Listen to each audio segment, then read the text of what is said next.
had tried to throw a brick at the cars racing. How do you do this? This is a brand new lock. Unless we had to yeah. I don't need keys for this. So this recently happened. I started a live stream show here on YouTube, and we went down to the trailer park, and then Dave said they found the bag, and they had just... So they threw a bag of in the dumpster because the police told them to. My tenants found a duffel bag full of an illicit substance. Yeah, it was sparking. My contractor got electrocuted. It's not supposed to be like this. I mean, I'm not complaining too much that these steps are very far away. But... And I think the tenant stole the steps off a trailer. Welcome to my trailer park. Now, before we begin, I do want to mention that not everything is bad at the trailer park. In this live stream, I actually made the most money on camera ever. And the trailer park is really looking good. So not everything is terrible, but this is what I have to deal with as the CEO of a company here in Ohio. Let's go. All right. Here's the trailer park. This is north. So this is the west side of the trailer park. And it is the side that, for better or worse, we thought that this whole entire side of the trailer park would be the harder one to get out. Oh my gosh, someone broke the window there. We figured this side would be the harder to get done side, and that this side had more better trailers.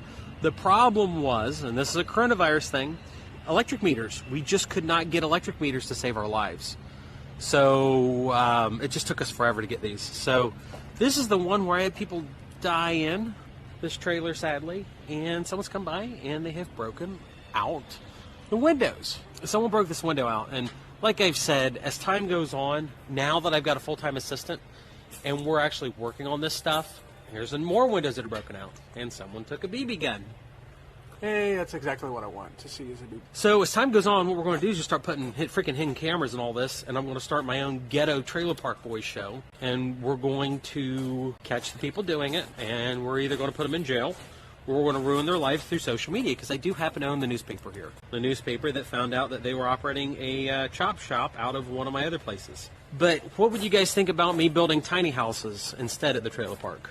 That's kind of a loaded question. Of course I want to do it. We're looking at a couple different concepts on how to do things differently here at the trailer park, and I've got enough lots for like 6 of them. We're going to see if we can find Justin here. They are just absolutely kicking butt with these trailers.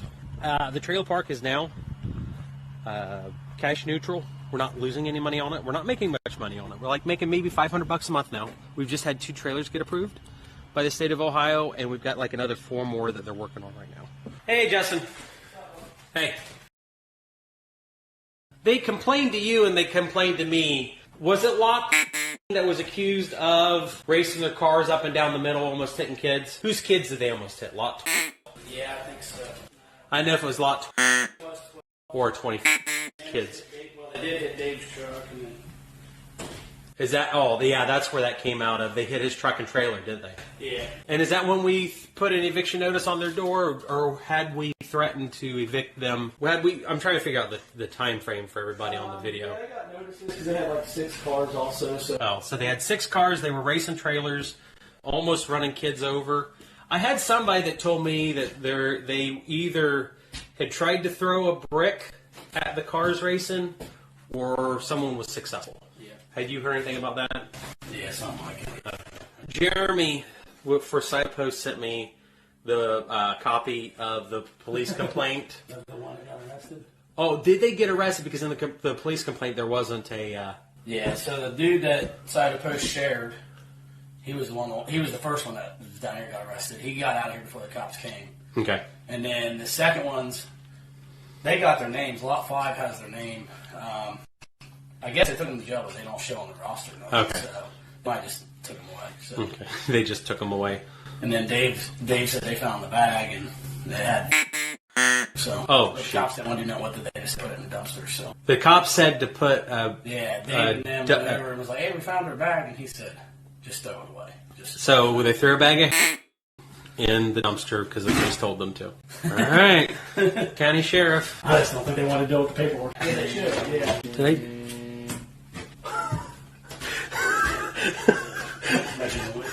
It's a blower motor for this furnace. You turn the light on, and the blower motor for the furnace turned on. Yeah, it was sparking. Where's the bathroom fan? Oh. No, it's here. It sounds like the squirrel motor there. Unless there's a short in something else. So if it wasn't clear, just in that short clip, Justin got electrocuted because of an improperly wired light switch. Tenants of mine had discovered a magical spoony substance which led to the arrest of 2 people at the trailer park, and we did confirm that somebody had a brick thrown at them because they were racing at the trailer park after I had threatened to evict them. We're now going to go to the trailer that I've just been told was abandoned by people who had moved 9 people into the trailer outside of the lease.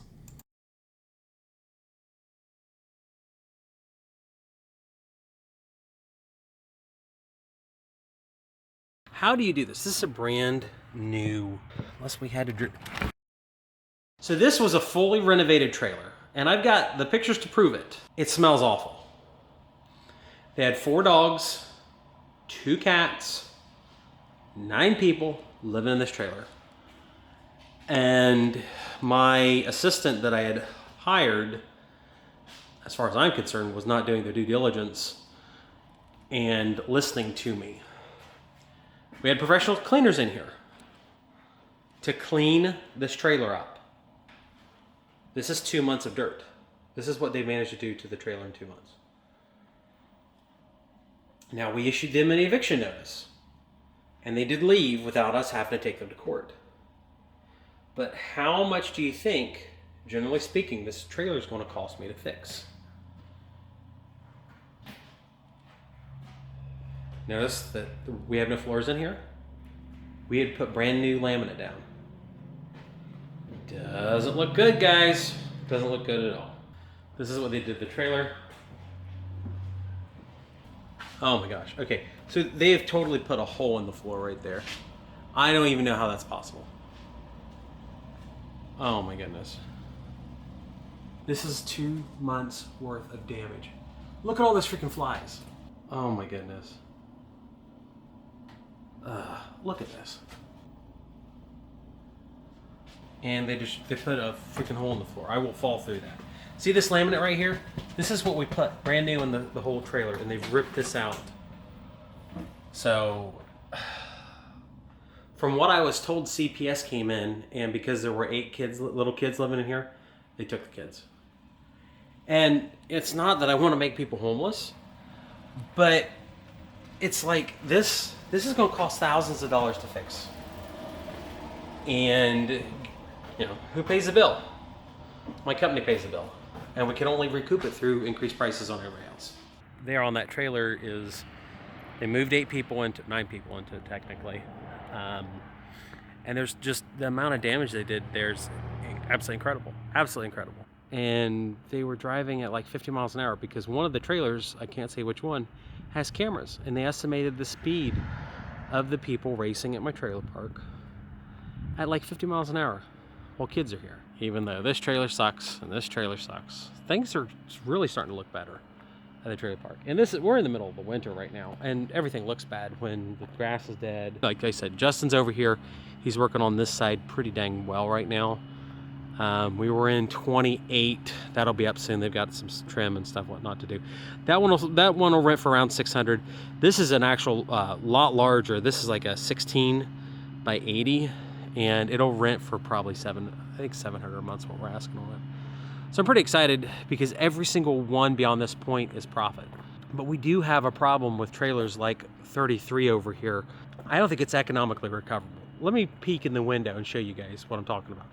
At some point, I've got to make amends to the fact that some of these trailers just can't be fixed. I'm kind of guilty taking any of these trailers and just throwing them away because they could be fixed, they could be rehabbed, they could be somebody's living space.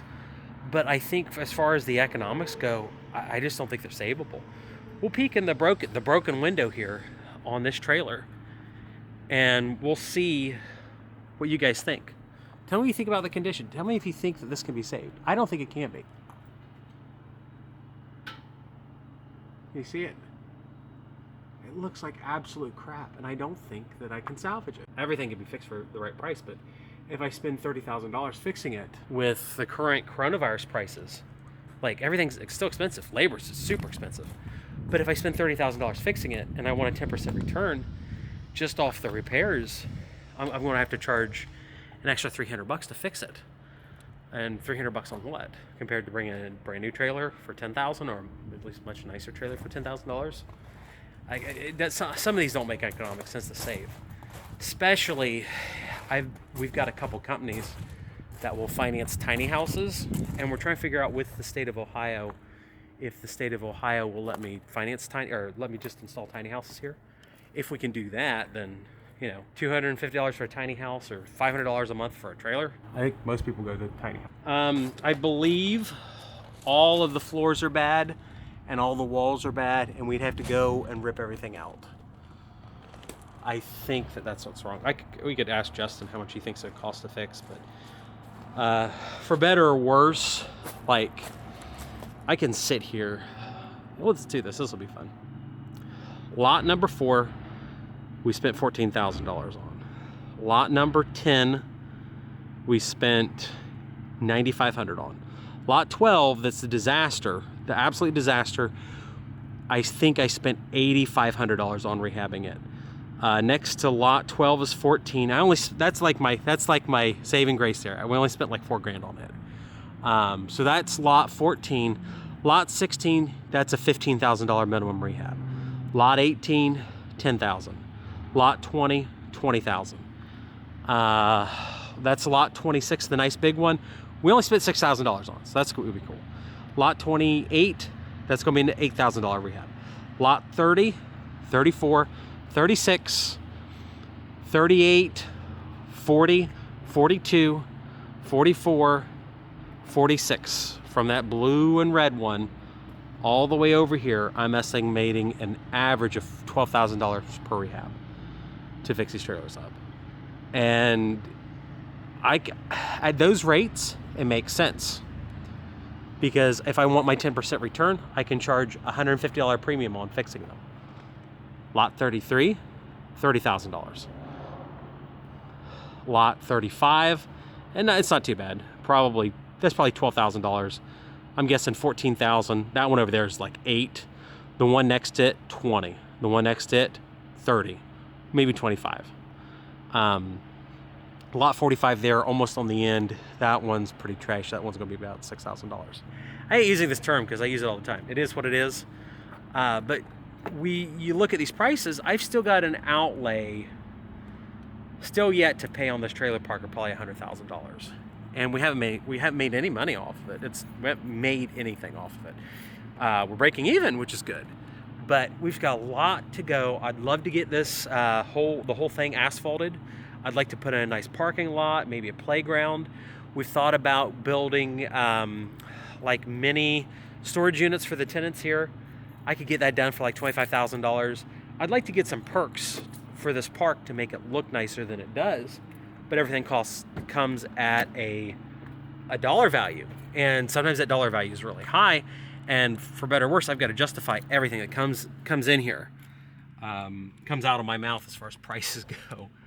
Because if you were one of my investors and I had said, oh, we're only going to spend $1 million on this park, it ends up being $1.5 million, and we only make the same amount of money off of the rehab or off of the revenue for it, you'd be furious at me. And now we're making more money as it is right now because coronavirus pricing's increased so much, but it's still it's insane. So here's my question. Am I better spending my time and money on putting some tiny houses in here instead of trailers, trying to figure a pathway to legally set them up here in the state of Ohio? And will there be enough money to go in and do it properly? Let me know in the comments section, and be sure to like the video and subscribe if you already haven't. And especially stick around on the channel to watch. We have a revolt on our hands. You ready? You ready? Deal is, like, I have so much interesting stuff happen. On this stream, we already found a duffel bag full of illicit substances, or we already had to deal with a duffel bag of illicit substances. The laundromat was busy. I had to go help people out with that.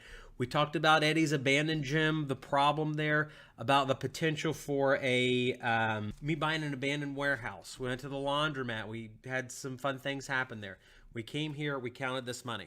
This is a normal day for me. Yesterday, I had to deal with, I did a little Twitch stream. I had to deal with a kid falling through this, I say kid, an 18-year-old adult fell through the ceiling of a house. He stepped on the wrong cross beam, he fell through the ceiling. My life deals with all this different thing, and it's like, if I could film the whole entire day when I get into these situations, I would have my own show. So, all right, guys, let's go and do this before